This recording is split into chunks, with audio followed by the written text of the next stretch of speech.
pedo? What's up, Snapper? You me? I'm fucking creeper, homie. I'm the one you would let you back up and you ran.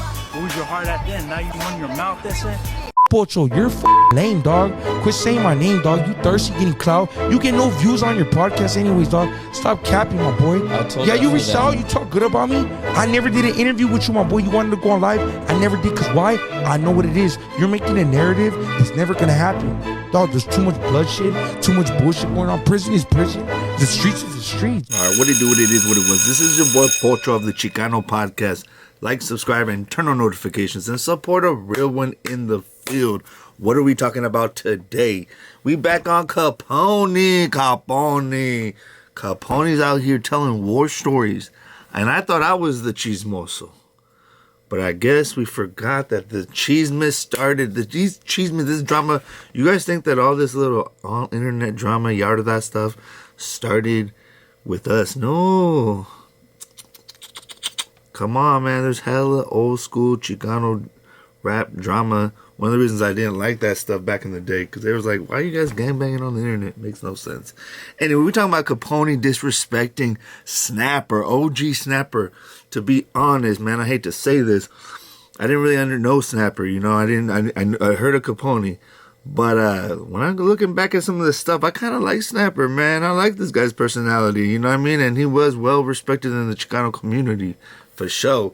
So, I don't know why he's disrespecting his boy, dog. Nah. Anyway, he's disrespecting Snapper, saying that the homie... I'm going to let them tell the story for you, but basically he's disrespecting one of his old compadres, dog. You know, one of the people that he worked with and then fell, looks like Snapper was one of those vatos like me, dog, that doesn't want to follow somebody other man's program and follows his own program, you know what I mean? So I guess he got some money from Creeper and just never paid him back or this or that. But first, before we get into all the drama between Capone and OG Snapper, let's find out who. I wanna, man, there's a TikToker guy that, shout out to him, dog. He's doing all the history, dog. If you ever want to find out who these people are, let's find out who Capone is. Roll that clip. In the world of Chicano rap, authenticity is everything. It's a culture born from the streets of the West Coast, defined by a specific sound and a shared experience. But one of its most iconic and successful figures is a man who breaks every mold, a self-made mogul who built an empire, a voice for the Sureños. That is true. Capone is a voice, but I want to ask the community: is he a voice for the Sureños, or is he just a Southside rapper? Just a question, bro. I'm just curious, bro. You know what I mean? Because sometimes these people become the face of our people, and they're not even our people, but it's all right. I just wanted to know if he is the face kind of Chicano rap. You know what I mean? He is a mogul. He did pave a way, like a lane for himself, and he put on a lot of people. So I don't want to take nothing away from the man in terms of he did something. If I talk about you, you're doing something, bro. So trust and believe. But let me know in the comments below, is he the voice of the Sureños? Is he the voice of the Sur? You know what I mean? Or is he just another, Southside rapper, did his thing, you feel me? Put a lot of people on. But is he that guy, though? That's the question I have. Back to the clip. Who wasn't born in the SGV, but in Peshawar, Pakistan. This is the unbelievable story of Mr. Capone-E born Fahad Azam in 1976. His story began thousands of miles from the world he would come to represent. His family, ethnic Hazaras, immigrated to the United States when he was a child, settling in West Covina in the heart of the San Gabriel Valley. The neighborhood that raised him was almost entirely Hispanic. He was immersed in the culture, the language, and the lifestyle. It was here that Fahad Azam started to become Mr. Capone-E. He didn't just observe the street life, he lived it. He joined a local gang, Cyclones 13, and fully embraced the Sureño identity. This created a fascinating cultural clash. A Pakistani kid who was, by every measure of the street, a Southsider. A reality that led fans to coin the term Pakistani to describe him. Okay, but my question is, does it matter where you're from, though? Southsiders, let me know in the comments below. Does it matter if you're a Southsider, like what race you are? This guy's Hazari or Hazara from Afghanistan, but he's... Anyway, no, shout out to them, though. Hey, I think Northerners don't care, bro. We had Asian, Cambodians, blacks, mixed, half Irish, half Mexican, man bun fools, anybody, as long as you're with the business, bro. I didn't have a man bun back then. But anyway, doesn't matter where he's from. He came to the San Gabriel Valley. He grew up with the homies. He joined Cyclones.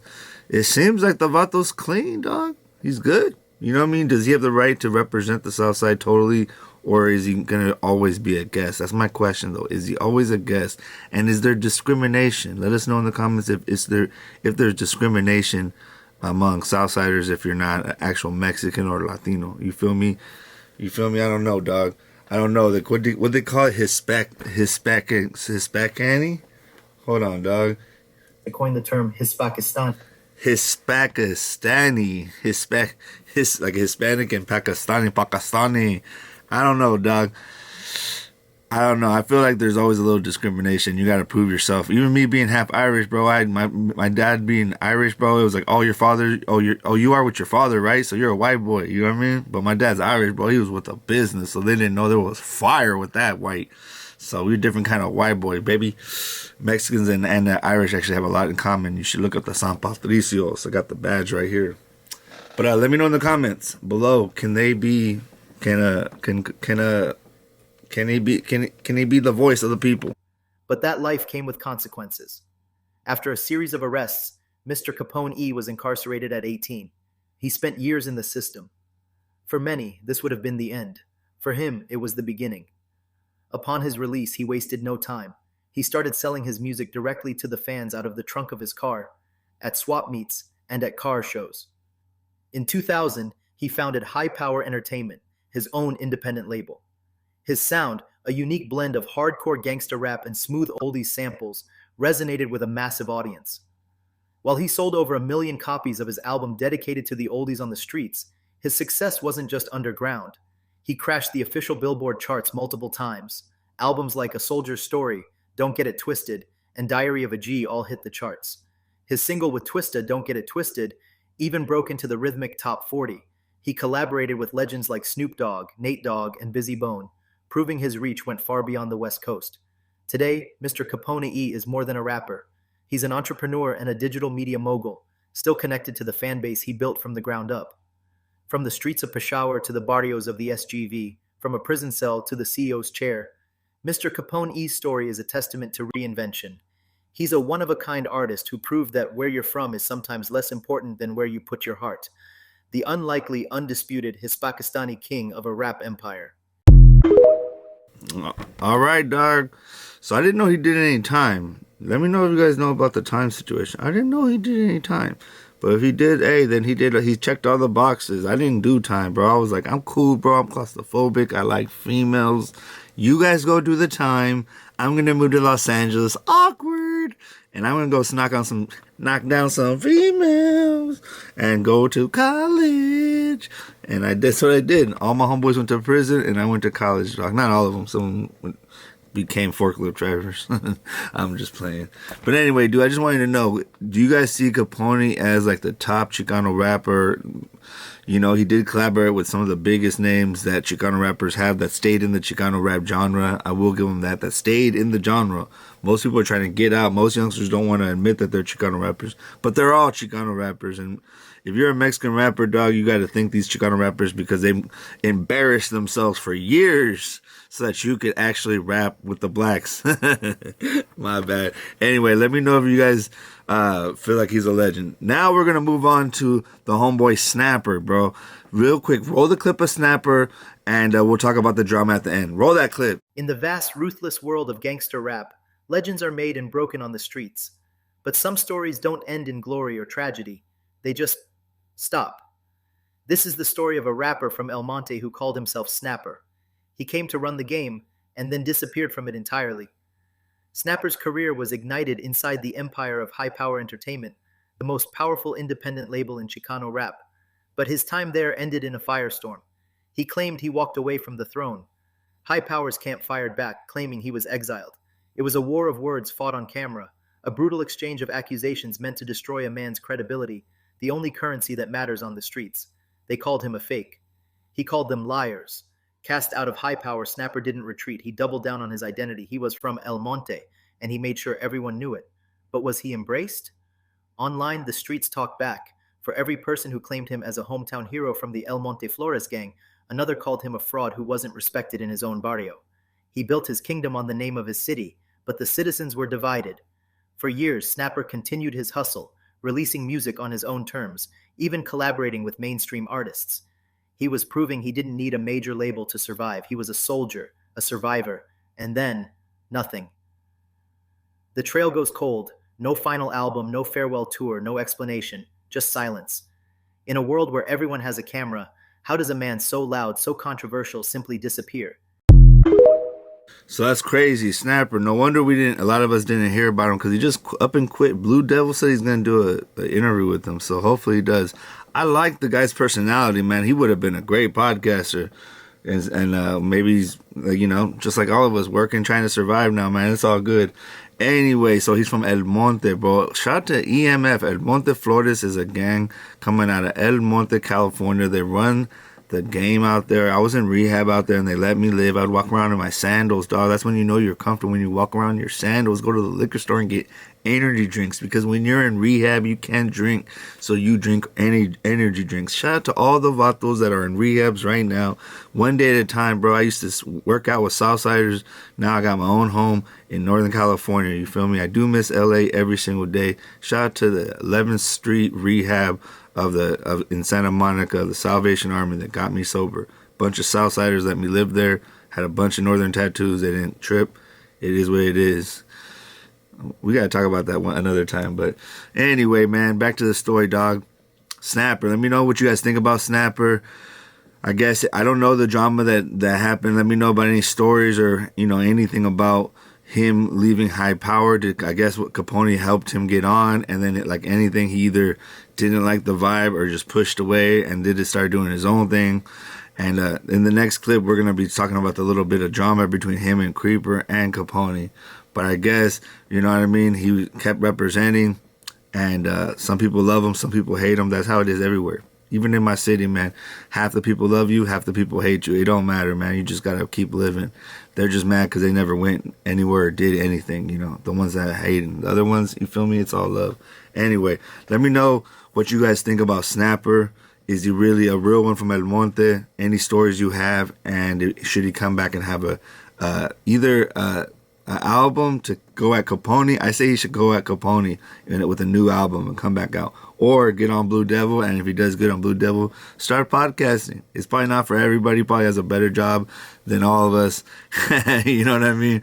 But anyway, let's shout out to Crazy Hood Media. Let's finish with the last clip of the drama.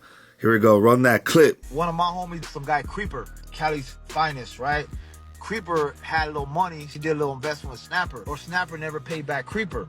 So Creeper calls Snapper and goes, "Hey, homie, I gave you some money. You got your own label now. What's cracking? Where's my money at?" And then Snapper goes, "Look, I'll give you money when I want to give you money." He gave some kind of response like that. And within a month later, I guess Creeper catches him slipping at the car show. He ended up, punching him up in the bathroom. He ran with a bandana covering his nose. He came out the bathroom. That's when it basically started. Then Snapper called me up. "You need to cut that fool off, or it's gonna be drama. I got this and that." Drama. Like, I was like, shit, we don't back down for nothing, homie. Whatever you got between him and him, that's your pedo. So up, Snapper, you me, I'm fucking Creeper, homie. I'm the one you would let you back up and you ran. Where was your heart at then? Now you run your mouth, that's it? Ooh, so he's just bringing up old drama, old cheeseman. But I guess that's what happens, man. Creeper was with... You guys let me know the story, because I didn't follow this back in the day. I was listening to like Mexican music and La Chamba and like La Santa Cecilia and La Cafeteras. I was in downtown LA partying, dancing cumbia music, man. But let me know if, so I'm guessing that it was all of them together, was it Capone? I can't get these names right. Capone, Creeper, goddamn. Capone, Creeper, Snapper. So Capone and Creeper and Snapper were on high power maybe. And that's probably, this little thing that he's talking about is probably why they all broke up, is because Snapper got his own thing going and didn't want to pay back any of the money that he owed, Creeper, that was connected probably to Capone. And then when he told Capone to cut Creeper off, Capone was like, "Nah, fool, that's your drama." I do think that everybody's drama is their own, but I just think it's weird. I don't know. Let me know if you guys think it's weird that he's bringing up this old story on Crazy Hood Media, and what it's like Capone. If you want to stay relevant, just figure out how to stay relevant. You don't gotta do it by putting down your old rivals that basically I guess you outlived them. I mean, we all know who Capone is more than Snapper, right? So, hey, maybe Snapper won this battle. Let me know in the comments if Capone won this battle. And then did Creeper, once he bounced out, was it because he got, checked by, or did Snapper quit everything because he got checked by Creeper and he couldn't show his face in the community no more? Like, why did he quit rapping? Don't tell me it's because of one little knockdown by Creeper at a car show in a bathroom, dog. You gotta, don't tell me, Creeper. Don't tell me it's that, my boy. Tell me it's just because you got tired of this world. I get tired of it, but it's also funny just to make fun of gangster rappers. Gangster rapper is a contradiction. Those two words can't come together. I just want you guys to know, gangster rappers, that's a contradiction. You feel me? That's like capitalism and democracy. Something you guys couldn't even handle right now. I'm going to start getting into deeper things. Anyway, let me know in the comments below, bro, if Snapper quit because Creeper dropped him and checked him and Capone didn't back it up. You know what I mean? Or he just got tired of this. Let me know if Capone's the face of the Southsiders and really is a legend. And where's Creeper at these days? This is your boy Pocho of the Chicano podcast. Like, subscribe, and turn on notifications and support a real one in the field. A gang of you vatos don't like it, don't subscribe, don't do none of that. I get thousands of views and like 50 likes, 30 likes. Like it, dog. Help me out. Let me know what I can do better. This is your boy Pocho 1, and I'm out. Oh, my bad. Go check out Duno getting checked by the Norteños. Not! This is your boy Pocho 1. Now I'm out.